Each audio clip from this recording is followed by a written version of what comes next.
toutes et à tous. Merci Monsieur Estrosi pour cet accueil.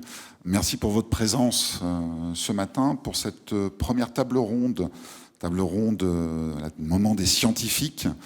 Nous avons souhaité aborder un thème assez central. Va-t-il nous falloir vivre avec les catastrophes naturelles ? J'ai envie un petit peu de planter le décor d'emblée, et puis après on va rentrer dans le vif du sujet et je vais vous présenter nos intervenants.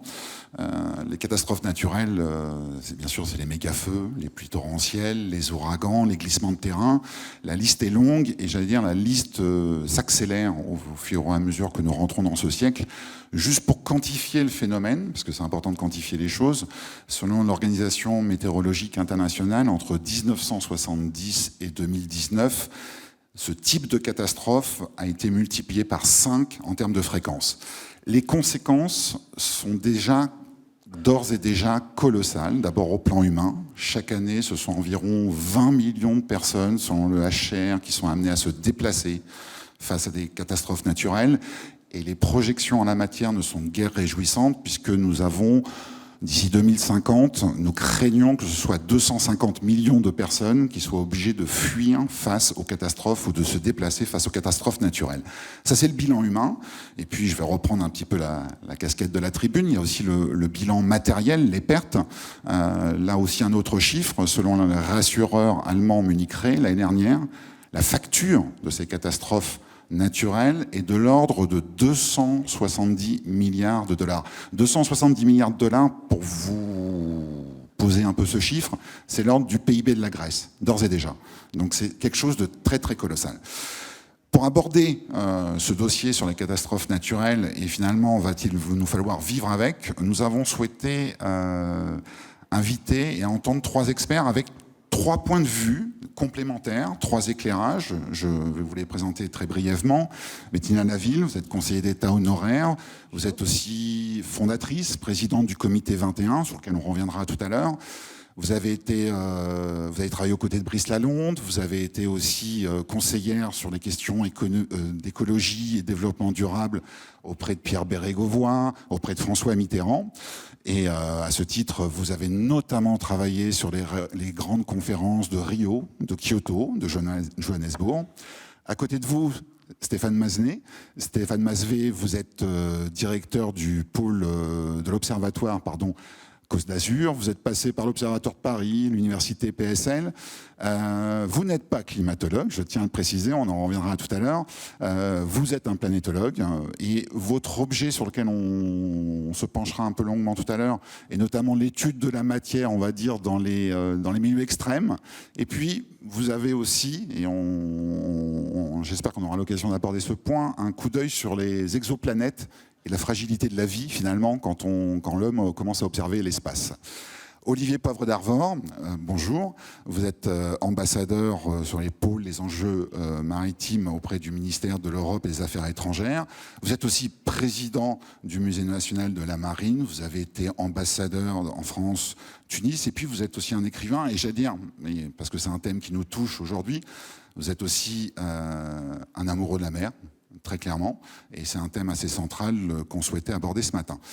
Bettina Laville, j'ai envie de me tourner vers vous déjà pour prendre presque une question, j'allais dire lexicale, parce que ce moment de dialogue qui est consacré aux catastrophes naturelles, je me demande finalement si l'expression, la locution nominale, catastrophe naturelle, ne commence pas à être un faux ami, si le mot naturel est bien le qualificatif de ce qu'on est en train de vivre collectivement. Ne s'agit-il pas de catastrophes humaines avec des conséquences naturelles ? Alors, c'est effectivement une bonne remarque. Il y a toujours eu des catastrophes naturelles, il y a toujours eu des tremblements de terre, il y a toujours eu des glissements de terrain, il y a toujours eu des tornades, des tempêtes, etc.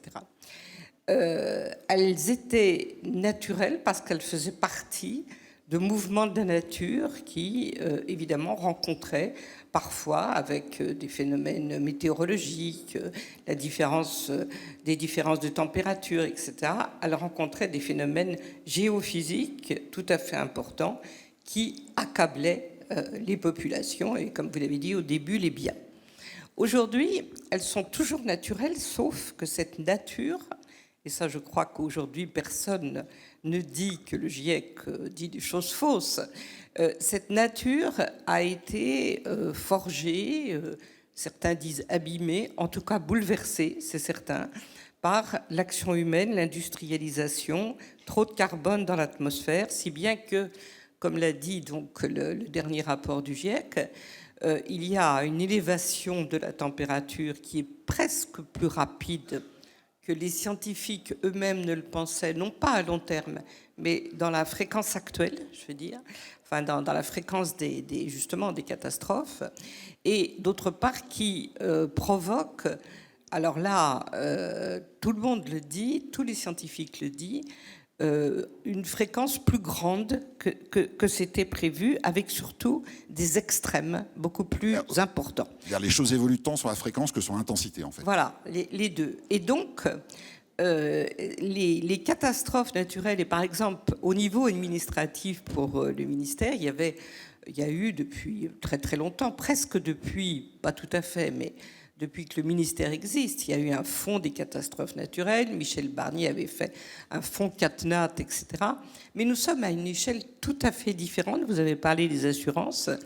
Et on se demande qui va pouvoir aujourd'hui réparer ces catastrophes. Les 66 millions qu'a prononcé M. Estrosi, c'est un chiffre effectivement exact, mais c'est le chiffre qui vient du rapport Pisani-Ferry, et ce chiffre, c'est ce qu'il nous faut par an pour atténuer. Mais ce chiffre n'englobe pas ce qu'il faut pour réparer, non plus ce qu'il faut pour prévenir, sauf que l'atténuation est quand même évidemment une forme de prévention par rapport à l'adaptation. Olivier Poivre d'Arvor, on va rester sur ce thème, évidemment, un peu déjà l'image globale des catastrophes naturelles. Ces catastrophes naturelles, au-delà des chiffres, elles développent finalement une forme presque d'anxiété collective, c'est-à-dire de perception, presque de fragilité, j'allais dire. Finalement, la nature se retourne un petit peu contre nous, de notre faute. Ce mot anxiété est un mot que vous achetez ? Non. Merci. Non, parce que quand on est anxieux, on est fragile, on est faible et il faut être fort. Il faut être unis ensemble. Donc, si on est tous anxieux, on va arriver à rien. Non, ça produit évidemment, on le voit bien à la lecture de ce qui se passe. J'étais en Libye il n'y a pas longtemps. C'est évident qu'on peut être anxieux, enfin on peut surtout être victime. Pour rebondir sur ce que dit Bettina Laville, d'abord, petite chose, c'est très important de faire ça ici à Nice. Cette ville, qui est capitale déjà de la Méditerranée, va accueillir une centaine de chefs d'État dans 2 ans pour, en quelque sorte, la première grande COP Océan. Voilà. Donc la COP 21 a marqué les esprits. La COP de Nice marquera les esprits. Je voudrais vraiment remercier Christian Estrosi de l'accueillir. L'UNOC, donc en juin. Voilà, donc je suis l'envoyé spécial du président de la République pour l'organiser. Et donc vous avez une responsabilité très particulière ici. Mais vous savez, dans une COP, ça s'appelle la conférence des parties, c'est-à-dire qu'on parle avec tout le monde. Alors si on parle qu'entre nous, entre like-minded countries, pays qui se considèrent comme vertueux mais qui ne sont pas considérés comme vertueux, si les États parlent ensemble, les ONG parlent dans leur coin, les entreprises de l'autre, ça ne marche pas. Donc, par exemple, les grands sujets auxquels on va faire face, qui sont finalement facteurs de catastrophes naturelles, le carbone, il faut en parler avec les énergéticiens. Donc la présence de tous et de toutes est indispensable. Et l'entreprise est assez très indispensable. Pour revenir sur la question des catastrophes naturelles, comme l'a dit Bettina, nous en sommes non pas les témoins, mais les acteurs. Et nous le savons, c'est la grande différence. La première grande catastrophe naturelle qui est documentée, elle se passe à Alexandrie, il y a près de 1500 ans. C'est une très grande tempête qui va vraiment attaquer la ville de manière féroce. Et on parle de la journée de l'anxiété, justement. On parlait déjà de l'anxiété à l'époque. Mais là, nous sommes responsables, et 2, nous connaissons à peu près les solutions. Le problème, c'est que sur beaucoup de sujets, c'est irréversible. Je prends un exemple très précis, et Michel Barnier, qui est ici, connaît bien ces sujets. La fonte de la cryosphère. La glace dans le monde entier est en train de fondre. Groenland, Antarctique, les glaciers du monde entier. En 2050, il n'y aura plus de glaciers en Europe. En 2100, il n'y aura plus de glaciers en Afrique, en Asie, nulle part. Plus de Kilimandjaro, plus d'Himalaya. Donc là, il faut non pas protester, dire c'est la faute des hommes, oui, c'est la faute du carbone, en fait. Il faut, première chose, arrêter toute extraction d'énergie fossile, c'est très important. Je crois qu'il faut vraiment, quel que soit notre point de vue, il faut abandonner le charbon, le gaz et le pétrole. Ça, il faut le faire. Ça prend du temps, mais ça doit être notre mantra absolu. Et puis, il faut penser à s'adapter, puisque cette fonte de la glace dans le monde entier va produire d'énormes catastrophes naturelles par le fait même du rapprochement des hommes en 2050, 10 milliards d'êtres humains, dont 7 milliards 500 millions, c'est-à-dire 75% des hommes et des femmes seront à moins de 75 km d'un littoral. Alors vous imaginez, nous sommes tous des Derna. Nous sommes tous Derna. La ville où j'ai commencé ma carrière comme diplomate, Alexandrie, est une ville qui, comme celle d'Abidjan d'ailleurs, est sensible à cette question de l'élévation du niveau de la mer. Les gouverneurs le savent, c'est un vrai grand sujet. C'est 1,5 milliard de personnes, 1,5 milliard de personnes qui en 2050 devront se déplacer. Et quant aux glaciers, c'est 2 milliards de personnes qui ne seront plus alimentées en eau. Pensez à tous les massifs de l'Himalaya, de l'Hindu Kush, où évidemment l'alimentation pour les populations, le Gange, les grands fleuves, le Brahmapoutre, ne pourra plus se faire. Alors ça on le sait, donc il faut s'y préparer. Et donc je crois qu'il faut, dans un esprit collectif, solidaire, et c'est ce que fait Nice ici en invitant les capitales du monde entier, c'est ce que fait Nice en invitant aussi ceux qu'on accuse parfois d'être responsables non pas du changement climatique, mais de la production de carbone. Et c'est en faisant ce travail collectif à l'échelle des nations qu'on pourra s'adapter. Sinon, franchement, on rentre dans des guerres inutiles, picrocolines et anxieuses. Stéphane Mazvé, d'abord, merci en tant que scientifique d'être là. Parce que je pense que vous en toucherez 2 mots, parce que c'est merci de maintenir ce débat, cet échange. Et après, finalement, la question qu'on caresse derrière, c'est finalement celle de la prédiction. C'est-à-dire qu'on constate, Bettina Laville en parlait à l'instant, une hausse à la fois des fréquences, mais aussi une hausse de l'intensité. Et comment on peut s'y préparer? Et est-ce que d'ailleurs, s'y préparer, c'est une bonne chose, ou c'est juste un des outils dans la boîte à outils qui est à notre disposition aujourd'hui? Oui, alors merci. Moi, je vais commencer par dire que donc, pour l'instant, il n'y a pas de débat sur les premières questions, parce que donc, en tant que scientifique, en tant que société, il y a 2 faits scientifiques clairs sur le réchauffement climatique. Le premier, c'est que clairement, il y a un réchauffement climatique. Personne ne le nie et je pense que c'est une vérité scientifique indéboulonnable. Le deuxième point, c'est que l'influence humaine et l'activité humaine et la production de carbone est la cause principale de ce réchauffement climatique. Donc je pense que c'est important de démarrer cette séance. C'est le socle, voilà. Voilà, le socle, il est là. Maintenant, comme vous le dites et comme ça a été évoqué, comprendre dans le détail comment ce réchauffement climatique va changer nos vies, va l'influencer, va créer des catastrophes qu'il va falloir gérer, qu'il va falloir anticiper, c'est vers là que les questions se posent et que les solutions doivent être trouvées. Alors moi je suis ici, comme vous l'avez bien dit, je ne suis pas ici en tant que climatologue, je ne suis pas climatologue, tous les scientifiques ne sont pas des climatologues, moi je suis planétologue, je suis ici en tant que représentant de l'Observatoire de la Côte d'Azur, puisque je suis le directeur, et la position principale de cet observatoire à Nice fait que depuis la création de cet observatoire et depuis de nombreuses années, l'observatoire s'occupe d'astronomie, d'astrophysique, mais a aussi un département extrêmement important sur les géosciences, et dans les géosciences, sur le risque, l'évaluation du risque des aléas. Alors c'était le cas parce que la géographie de Nice fait qu'on a quand même la montagne qui se retrouve avec la mer, donc on a quand même une situation locale particulière, avec des tremblements de terre, avec des raz-de-marée qui se sont produits au cours du temps.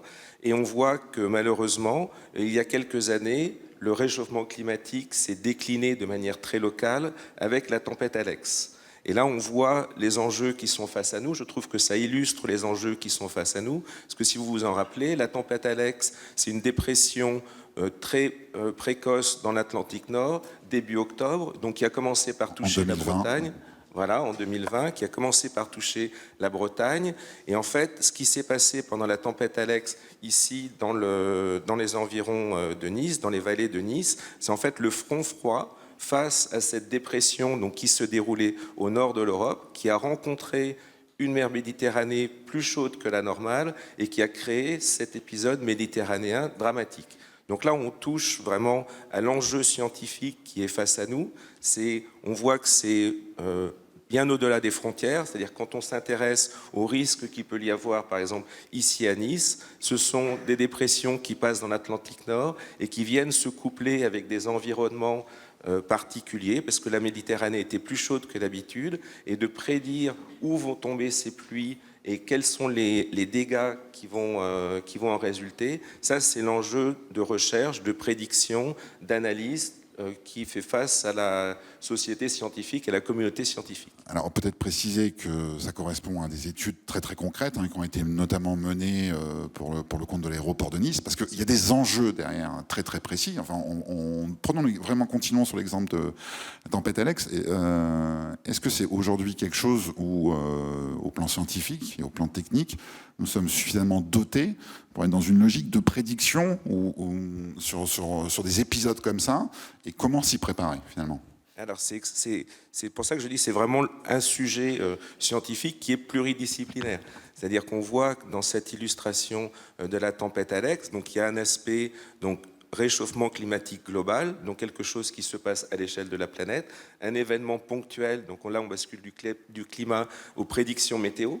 Et on est face à un système quand même extrêmement complexe, avec découplage d'échelles, on appelle ça. C'est-à-dire que là, il y a vraiment un enjeu scientifique fort à essayer, à partir de cette dépression dans l'Atlantique Nord, de voir les répercussions sur les fronts et de manière locale à Nice. Donc ça, il y a un premier enjeu scientifique.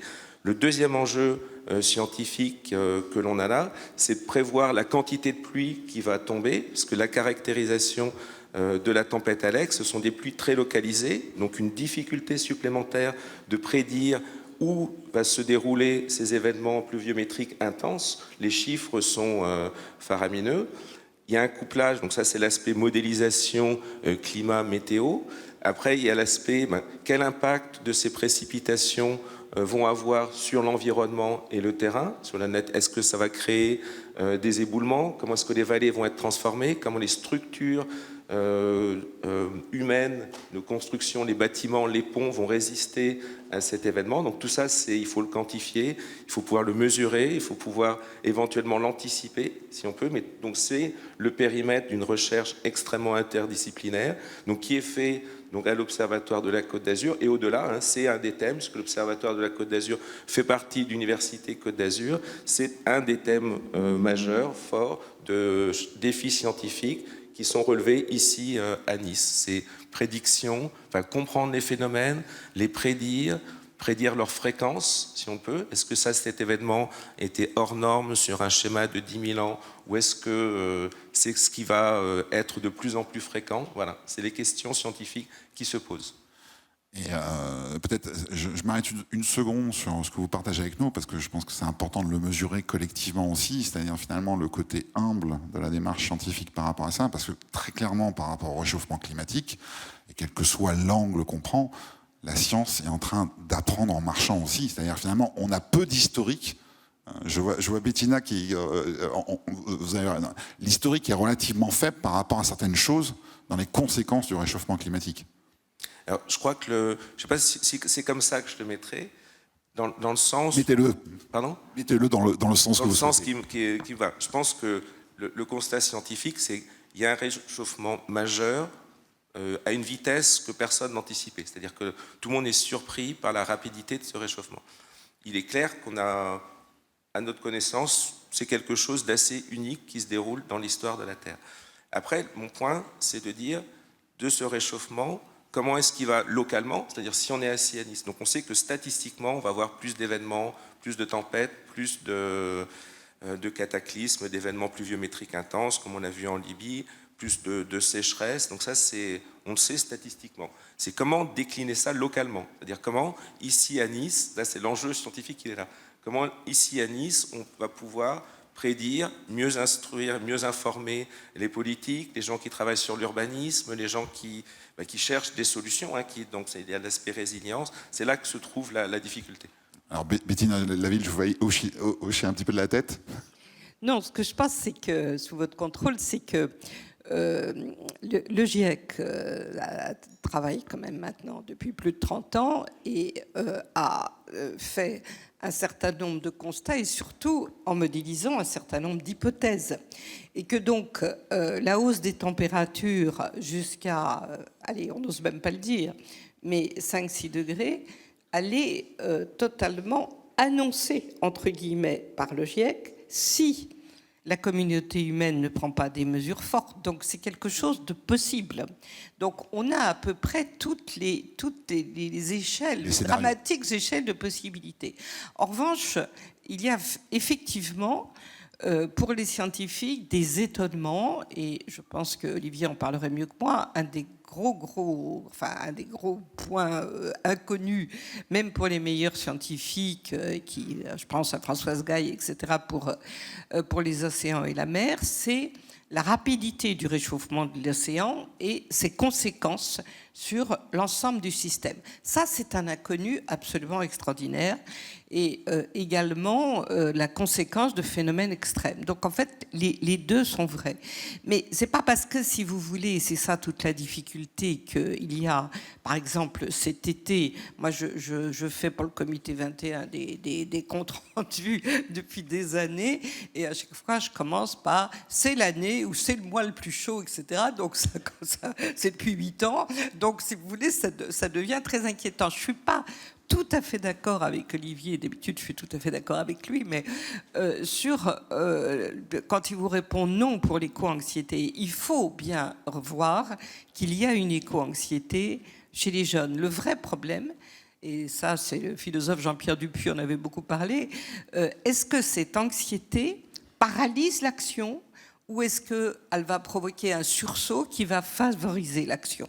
C'est pour ça que, si vous voulez, moi j'ai la chance de présider un institut qui s'appelle l'Institut d'études avancées de Paris, où j'ai eu le plaisir d'inviter Olivier il n'y a pas longtemps. Et ce qui est très frappant aujourd'hui, c'est que nous avons évidemment besoin des sciences climatiques, nous avons absolument besoin de ce qu'on appelle les sciences dures, mais pour l'adaptation, pour ce qu'on appelle la résilience, un peu trop tout le temps, mais enfin en tout cas pour l'adaptation au changement climatique, on a vraiment besoin des sciences humaines. Et d'ailleurs, le rapport du GIEC, le dernier, a fait une partie pour la première fois sur les modes de vie, etc. Je lançais hier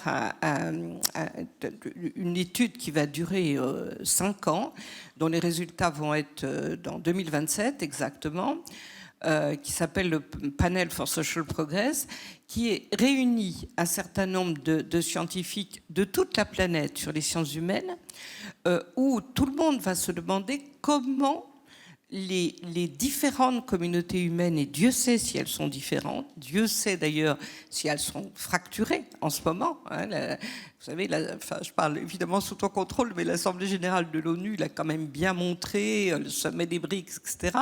Eh bien, comment les communautés humaines vont pouvoir réagir? Et là, c'est un travail scientifique énorme. On a, je crois, trop négligé les sciences humaines dans cette affaire de climat, parce que l'homme doit avoir deux choses finalement assez contradictoires, de qualité assez contradictoires.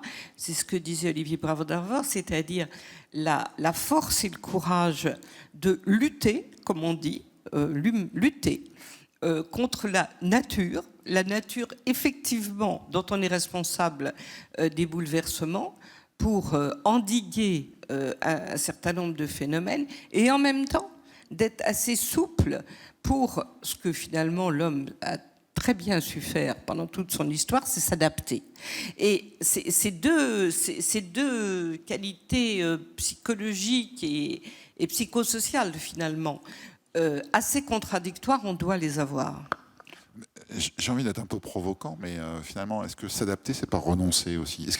Non, alors surtout non, pas. Je suis provocant, mais... Je m'insurge. Oui. Non, mais c'est évidemment pas ma position, mais on voit le débat apparaître finalement, et il est réel, c'est-à-dire finalement s'adapter, c'est de fait dire que bon, c'est comme ça, et c'est de mettre de côté l'origine des problèmes.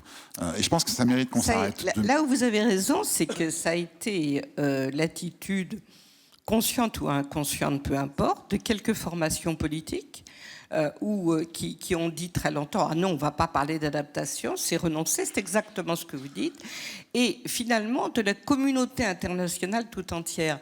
Parce que dans la conférence de Rio, il y avait tout un paragraphe sur l'adaptation qui était considéré à peu près à égalité avec ce qu'on appelle l'atténuation, c'est-à-dire la lutte contre le changement climatique. Alors c'était très mignon, si j'ose dire, parce que ce paragraphe de Rio disait, en gros, nous avons le temps, c'est-à-dire puisqu'il disait que nous devons pratiquer l'adaptation au même rythme que les espèces sont toujours sur le faire. Alors là, on n'en est vraiment plus là, il faut aller plus vite. Et l'accord de Paris a consacré un paragraphe très précis à l'adaptation.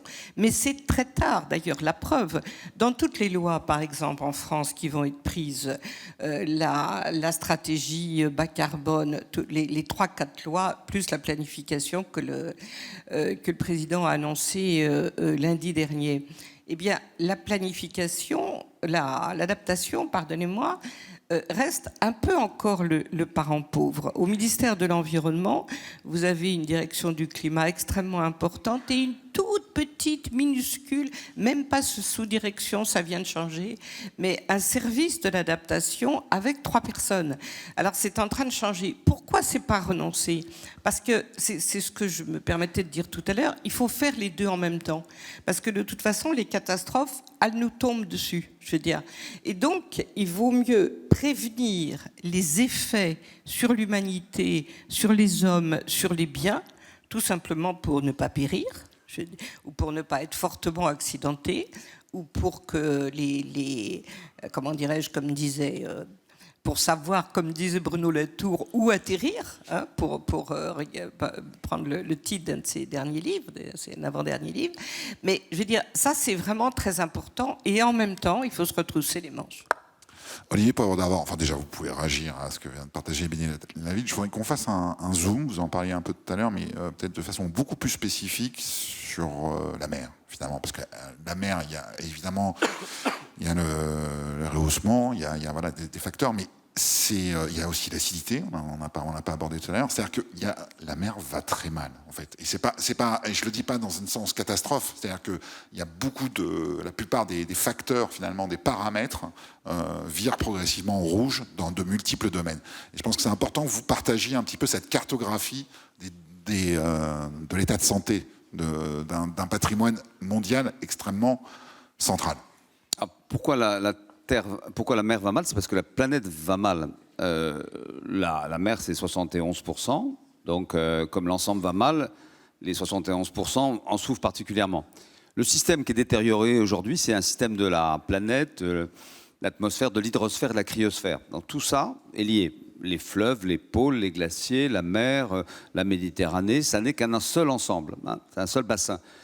Ça représente environ 80%. Ce bassin-là est encore plus grand que la mer. Il représente 80%, si on compte le pôle arctique ou l'Antarctique, c'est 80% de la surface du globe. Et donc pourquoi ça va mal? D'abord parce que ça n'a jamais été très bien. L'homme n'a jamais pris beaucoup soin de la mer.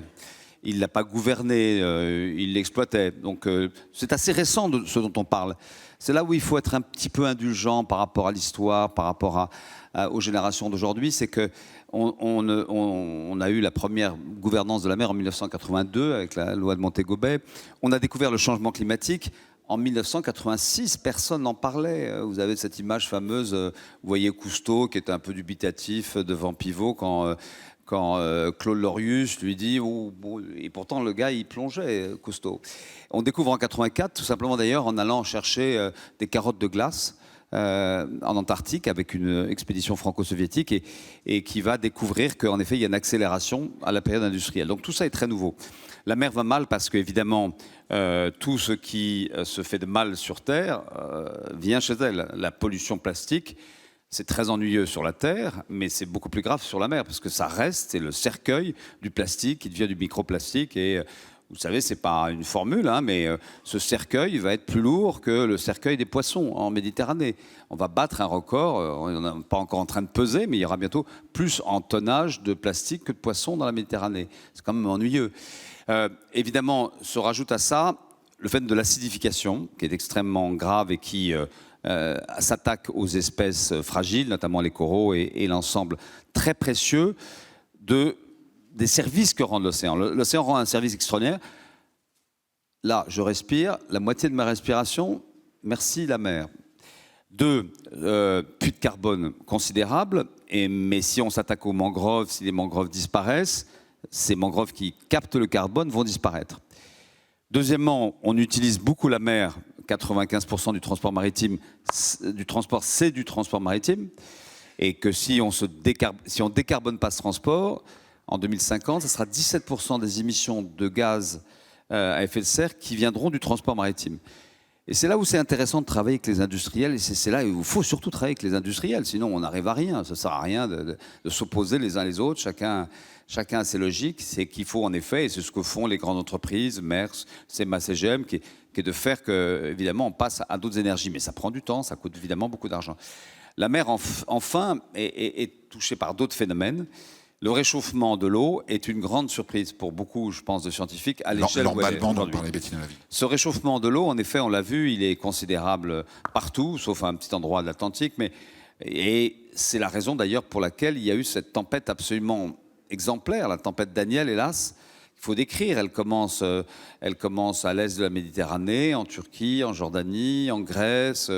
C'est la vapeur d'eau qui monte. Vous sauriez mieux l'expliquer que moi, mais la production de vapeur d'eau fait que tout d'un coup, cette tempête devient subtropicale et elle arrive à un endroit qui ne s'attendait absolument pas à ça, qui est la Libye, et elle cause 10 000 morts.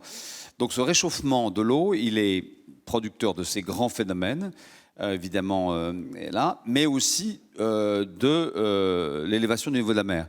L'élévation du niveau de la mer, il y a deux choses. C'est la fonte du Groenland aujourd'hui, un tout petit peu, mais très très très peu des glaciers, et c'est bientôt l'Antarctique. L'Antarctique, j'aurai un petit mot parce que ça, c'est la bombe.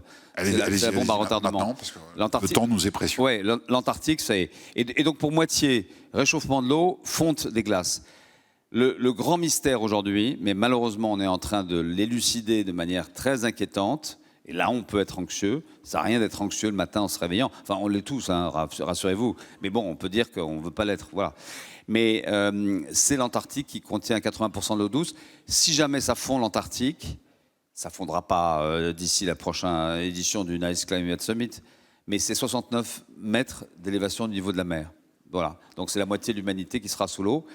Et ce phénomène de démographie dont je parlais, c'est-à-dire que cette fascination des hommes pour la mer fait aussi qu'ils s'attaquent à elle en se rapprochant d'elle. Ils la polluent, ils la détruisent, ils la traitent mal. Voilà. Pour conclure cette tribune scientifique, on en parlait en préambule avec vous, Stéphane Masvé. Vous étudiez aussi les exoplanètes. Vous avez fait un magnifique ouvrage là-dessus, et c'est pas une page de publicité, mais une grande partie de votre discours, c'est finalement dans cette recherche autour des exoplanètes, on mesure à quel point la vie est fragile, parce que pour l'instant on l'a pas retrouvée. En tout cas, j'ai pas reçu d'alerte depuis ce matin dans ce sens-là. C'est pas une leçon aussi hein, pour nous de montrer à quel point finalement la vie est quelque chose de précieux et que évidemment collectivement cette mobilisation est nécessaire. Oui, mais on peut faire cette discrétion. C'est vrai que ma spécialité de recherche et mon sujet de recherche à l'heure actuelle est d'essayer de voir est-ce qu'il y a d'autres planètes autour de nous, autour d'autres étoiles, qui seraient ce que l'on dit habitables, c'est-à-dire qui peuvent héberger la vie. Et c'est vrai que dans ce travail, la Terre, c'est le modèle, puisque c'est la seule planète habitable que l'on connaît. Et quand on se penche scientifiquement sur l'histoire de la Terre, son évolution, et pourquoi elle est restée habitable pendant 4 milliards d'années, on a vraiment le sentiment, c'est mon sentiment très personnel, que c'est effectivement quelque chose de fragile. C'est un équilibre très fragile, que notre activité a un impact très très fort. Et comme il était dit au début de cette table ronde, c'est vrai que c'est la première fois qu'on peut quantifier cet impact. On sait qu'on est responsable de ça et que vraiment, je pense qu'il faut faire feu de tout bois, hein, que ce soit réduire notre production de CO2 par tous les moyens. Moins de forage, des solutions technologiques pour convertir nos voitures en voitures électriques, nos avions en avions électriques, et ça peut se faire un jour. Mais il y a vraiment une certaine urgence à préserver cet équilibre qui fait que la Terre est habitable et la Terre est comme elle est. Et votre sentiment est très largement partagé par dans la communauté des astronautes qui, quand ils sont dans la station spatiale, quand ils voient la Terre, ils se rendent compte de la fragilité, de la petitesse de notre habitat finalement dans cet espace. Merci Bettina Laville, merci Stéphane Vaznet, merci Olivier Poivre d'Arvor. Nous allons enchaîner avec une autre table ronde consacrée à public-privé et l'interaction, la nécessaire mobilisation autour de la bataille du climat, animée par Jean-Christophe Tortora, président de la Tribune. Merci à tous.